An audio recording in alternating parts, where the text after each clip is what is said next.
Very recently, I came across this channel right here called Rinse and Repeat, and his channel focuses on emulating Saturday morning cartoons.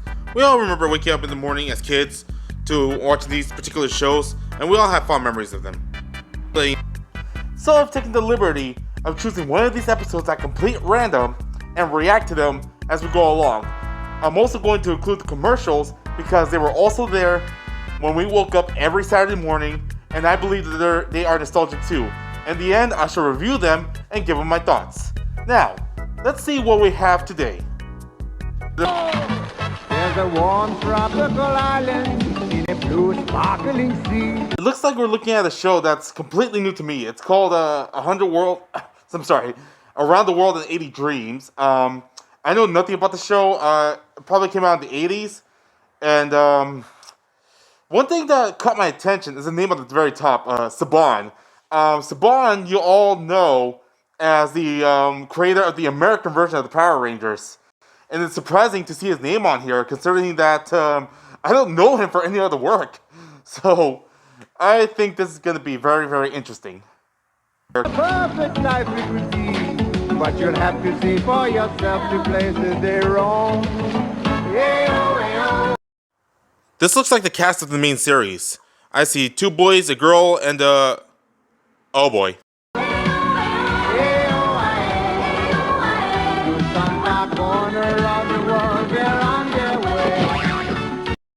The intro of a show is supposed to get us hyped for what's to come, and it usually tells us what the show's about, but so far what I'm seeing here is it's all random clips. I can't get what the show's trying to tell me. What is the show about? I mean, yeah, it's about adventures, but imagine surfing the channels and you come across this. What are you supposed to think? So far, yeah, this intro does not impress me at all. Amazing Adventures will be right back after these messages. Don't you just love it when a TV show just blue balls you? You just get through the intro, you're getting ready to watch the show, and then boom, commercials. Don't you just love it? Anyways, before we go any further with the show, it's time for the commercials. Let's see what we got today. This is LEGO System Launch Command. Prepare for liftoff. Legos. It had to be Legos. I guess there's not one time period where these things were not everywhere. Assemble shuttle. Check 9. Damn, I wish I could build that fast. Activate transport unit 8. Roger. 7. They are trying way too hard to make this thing bigger than it actually is. We have liftoff. LEGO System Launch Command. Now no one shall know my dark secret. Launch Command. Exciting new sets to collect from LEGO System, each sold separately. Well, that was interesting. But now, back to the show. Drivers on the starting line, are you ready? With a generic title like this, my expectations are low. Ready! Drivers, start your engines! What's with her neck? It's so thin you can snap it in half. Holy wow. How is she even alive? This image describes every animated female from the 1980s. Wait, I just washed my hair, now it's full of sand! I hope you both lose! It looks like the episode opens up with these two having a friendly little race. And is that Mario music playing in the background? No, I'm not kidding. Listen to it. As they come around the first turn, AJ is in the lead, but Koki is moving up fast. Yeah! There at the second turn, and Koki's coming on strong. Wow, what a race! So their bikes malfunction, they both fall on their asses, and nobody wins this race. What did she say in the beginning? I hope you both lose! You mean nobody won? I'd say they both did. You're always a winner when you give it your best shot. Great race, guys. And the creepy guy makes his appearance. No comment. The wheel's one of man's greatest inventions. An invention so perfect that no one's improved the design since the first one I gave the cavemen. Carlos, are you trying to tell us that you invented the wheel? Are they seriously gonna do an episode on the wheel? The invention of the wheel? Am I to believe that the creator of the American version of the Power Rangers made this? and the wheel is the best it could come up with? Come on, this is the 80s. You're all better than this. You don't believe I was really there, huh? Well, then I'll prove it. We'll go back to prehistoric times, and you'll see what happened at the dawn of history. Come on! Next, he's gonna say that cave is filled with candy and toys. These poor kids. Then, in the time of the cavemen, the world wasn't nearly as nice a place as it is now. You might just get eaten by a dinosaur. What the hell is that? Kill it! Kill it! Ah! Listen, guys, it's up to you. If anyone's afraid to go, just say so. Oh, trust me, they look very afraid. So they're gonna use this raft to go back into the Stone Age to learn about the invention of the wheel and whatnot. And what the hell happened to her chest? Well, good luck, you guys. You'll need it.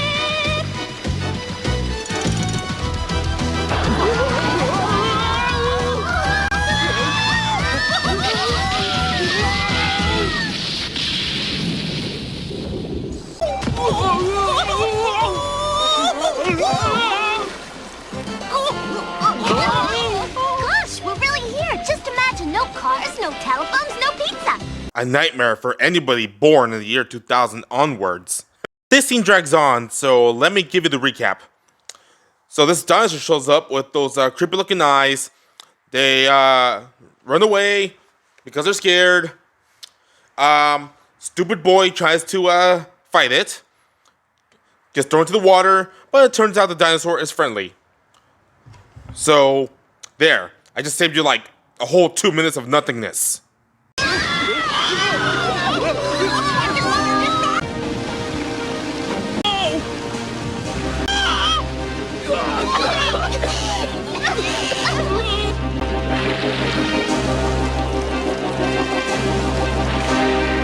Oh dear.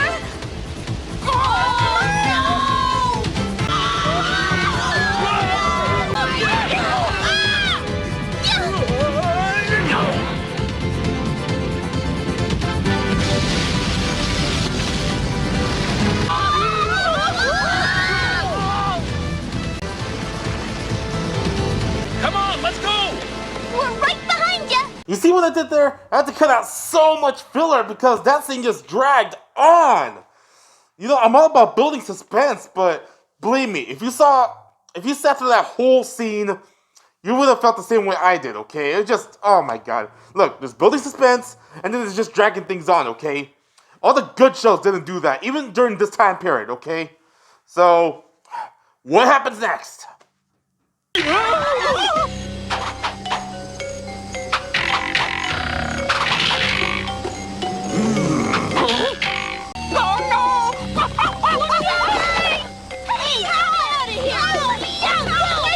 You stop! Huh? So they get captured by a bunch of goofy-looking cavemen and dragged to this cave where they are presented to their leader. And at this point, we fade to our next commercial break, so let's see what's in store for us this time. Hey troops, the new Micro Machines battle zones are here! Wow, Micro Machines. I've never seen kids that excited over them. You know, I have no nostalgic memories over Micro Machines because I never had any myself. I had Mega Bloks. But I was aware of that Fast Talker who did the commercials back in the 80s. But this looks like a 90s commercial, so I'm confused as to what it's doing with a 80s commercial. But, you know, I'm not going to question it. So, let's see what kind of goofiness this commercial has in store. Blow up enemy bridges, rip up those runways! Trash the tower. New Micro Machines Battle with more missiles, more explosions! more battle zones action. Damn, this commercial's extreme. I'm assuming this came out around the same time Rambo was big, you know? I mean, it wouldn't surprise me if someone randomly pulled out one of these, you know what I'm saying? I mean, the only thing missing is if they had the balls to put in some real explosions, you know what I'm saying? Blow up enemy bridges! Yeah! Now I want this product! Battle zones play sets and vehicle collections, each sold separately. I call the light. This is Tarzan. No, that's nightmare fuel. I think this is around the time where Beast Wars was around, and many companies tried to take advantage of early CGI, all thanks to TV shows like Reboot. But what I'm looking at here is just plain ridiculous. It's like they took Tarzan and He-Man and put them together and made whatever this is. Only Tarzan has the power. But will good triumph or will evil?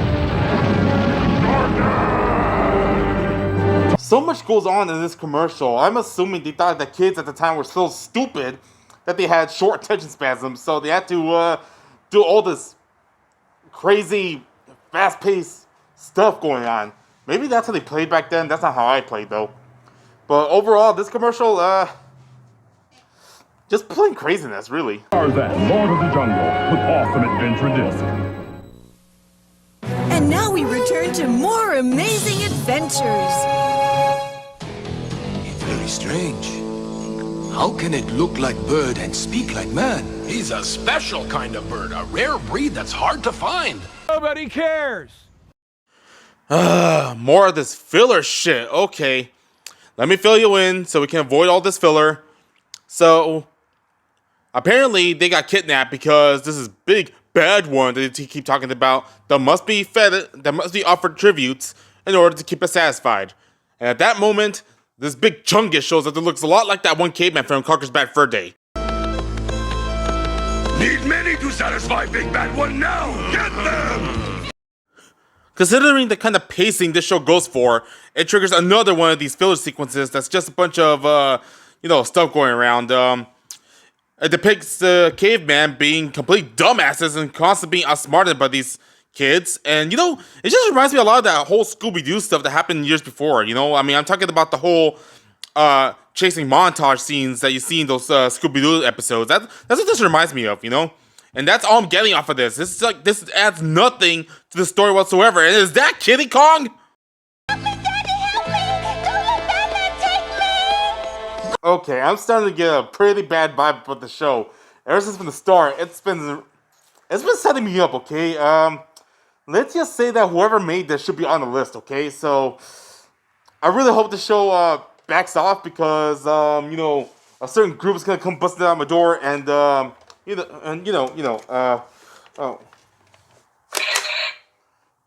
someone has to die.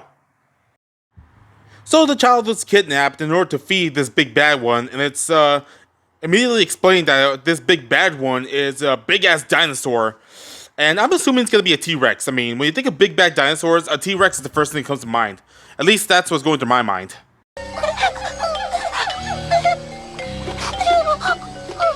Kuma's youngest child, that good. That make Big Bad One happy, not angry anymore. FBI, open up!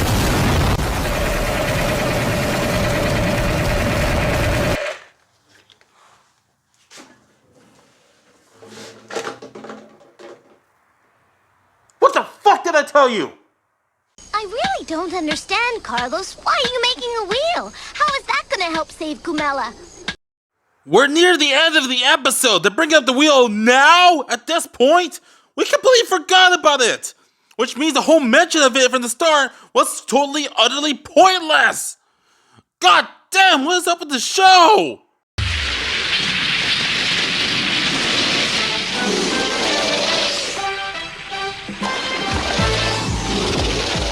Bring her, Almighty One!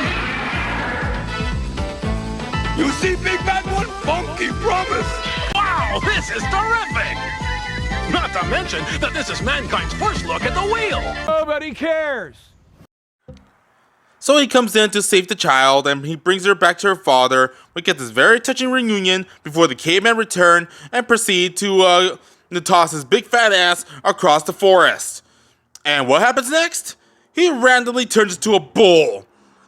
What the hell? This what?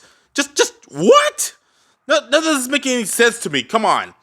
None of this is making any sense. I think they're just, at this point, just pulling shit out of their ass. That's all they're doing. Just pulling shit out of their ass. I won't let him get you, Gomela. Hey, take me! I see a lot more filling. I'm much bigger than she is. Mariana, don't! He's dangerous, you know! As a victim of what's known as the Smurfette principle, she decides to get its attention, and instead of running off, she just sits there and waits to be eaten like the dumbass she is.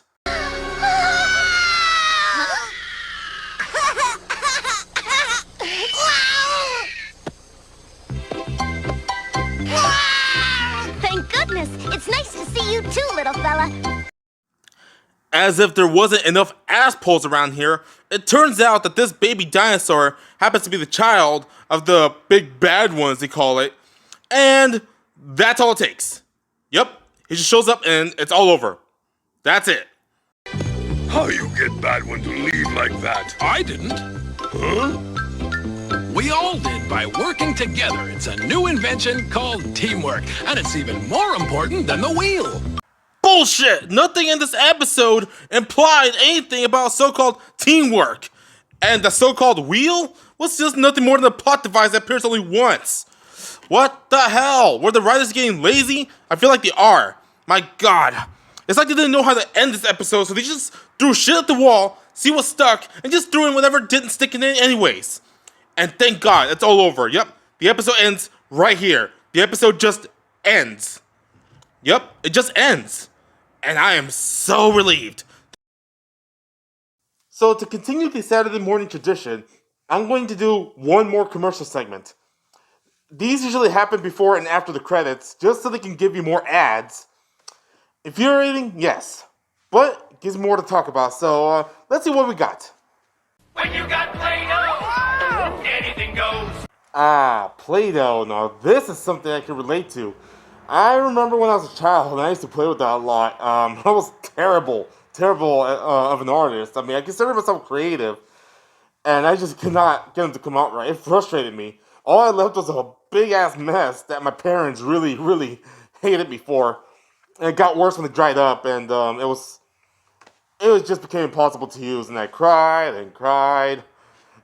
But I do remember these commercials, though, so I remember them always being very crazy and promoting set creativity, so let's see what they're promoting today. Down in the dungeon in my science lab, I create glowing monsters that'll drive you mad! Oh boy, it looks like they're going for the evil scientist mad monster theme. Come on. How many kids were into that? Plenty. You'd be surprised. I mean, I was into that. Especially when you're into shows like Dexter's Laboratory, or if you happen to catch those old monster films. Who wouldn't get into this? Especially that one kid right there who's clearly way into his role. Monster Creator, it'll fill you with fright. Man, Monster Creator, they're a monster sight. When I fill them with dough, they come alive. But you're in for a shock. There's a skeleton inside. I create a monster! This was my parents' reaction after they found the mess I made with the Play-Doh. Anything goes. Wow! With Play-Doh. Play-Doh's Mad Monster Creator and multicolored glow-in-the-dark six-pack, each sold separately. Anything goes indeed. That was an excellent commercial. Not gonna lie, it brought a lot of nostalgic memories of my childhood. I hope it did the same for you. But we got another one around the corner, so let's see what else they have in store for us. Come drive with me and get a neat surprise. The new Barbie Mustang. Thank you for that representation of every boy's reaction every time they see a Barbie doll. Yeah, thanks a lot. You know, I got dead bodies on the floor courtesy of the FBI. Please don't give me an excuse to come back. Stretching out till it fits for.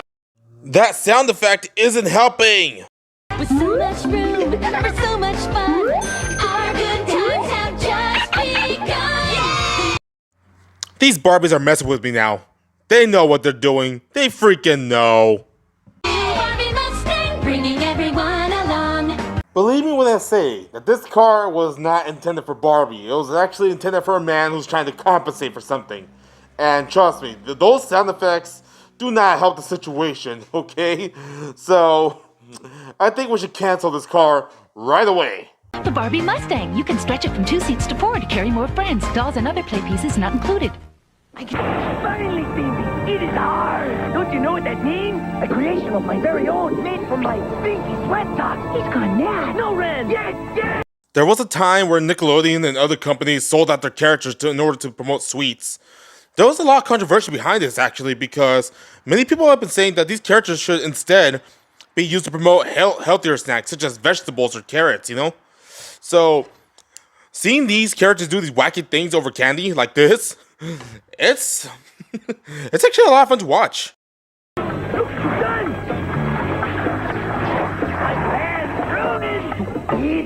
It's new Nickelodeon Peanuts, Ren, Stimpy, Doug, and more. Nickelodeon characters now on fruit roll-ups. I guess some companies want to sell their products so badly that they're willing to murder innocent Nickelodeon characters to get what they want. That is so corporate. Roll-ups will we roll out with next? Now that I have reacted to all the commercials, it's time for me to give my final thoughts on the episode we just witnessed. And my thoughts are, this episode is horrible! I never heard about the show until just now. In fact, I picked this episode at complete random. So it's one hell of a way to start my series. Therefore, I don't have an overall opinion on it based on one episode. But this episode, oh my god, it just dragged on most of the time. I mean, the quality's okay, but the characters are not memorable. Certain things are brought up like only once and are forgotten about until much later.